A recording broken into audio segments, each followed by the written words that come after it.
আমরা তো আর আওয়ামী লীগ হতে পারবো না, হতেও চাই না। আওয়ামী লীগের দেখেন তাদের কোনো অনুশোচনা নাই,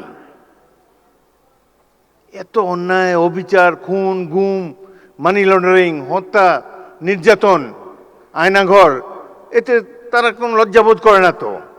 আবার বলে যে ডিসেম্বর মাসে আসেন, দেশে এসে পদার্পণ করবেন। আমরা অপেক্ষা করে আছি, আসেন দেশে। দেশে আছেন, দেখা হবে ইনশাল্লাহ রাজপথে।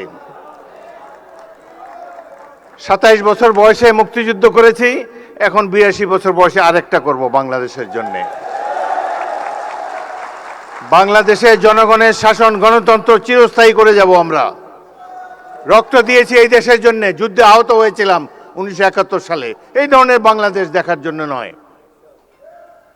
ইনশাল্লাহ জুলাইয়ের যে ইতিহাস, গৌরবের ইতিহাস, পৃথিবীতে অনেক রাষ্ট্র আছে, তাদের এরকম নাগরিক নাই যে উদ্ধত সঙ্গীনের সামনে দুহাত তুলি আবু সাইদের মতো দাঁড়াতে পারবে।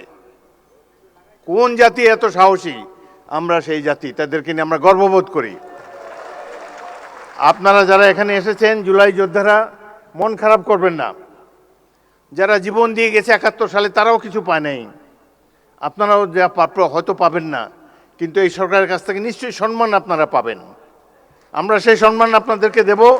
গরিব দেশে যতটুকু সাধ্য আছে সব কিছু উজাড় করে দেব আপনাদের কল্যাণের জন্যে। আমি আরও বেদনার্ত হয়েছি, অভিভূত হয়েছি।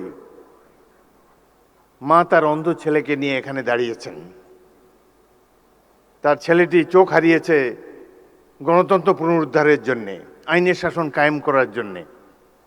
আজকে তারা আমাদের সামনে এসে দাঁড়িয়ে যদি মর্যাদাই না পান, তাদেরকে যদি আবারও ছোটখাটো চাওয়া পাওয়ার জন্য মন্ত্রীদের দ্বারে দ্বারে ঘুরতে হয়, সেটি জাতির জন্য লজ্জা।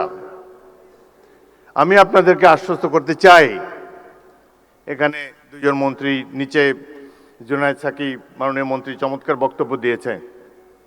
এই সরকার তো আপনাদের নির্বাচিত সরকার, আমরা ভুল করলে আমাদেরকে শুধরিয়ে দিবেন।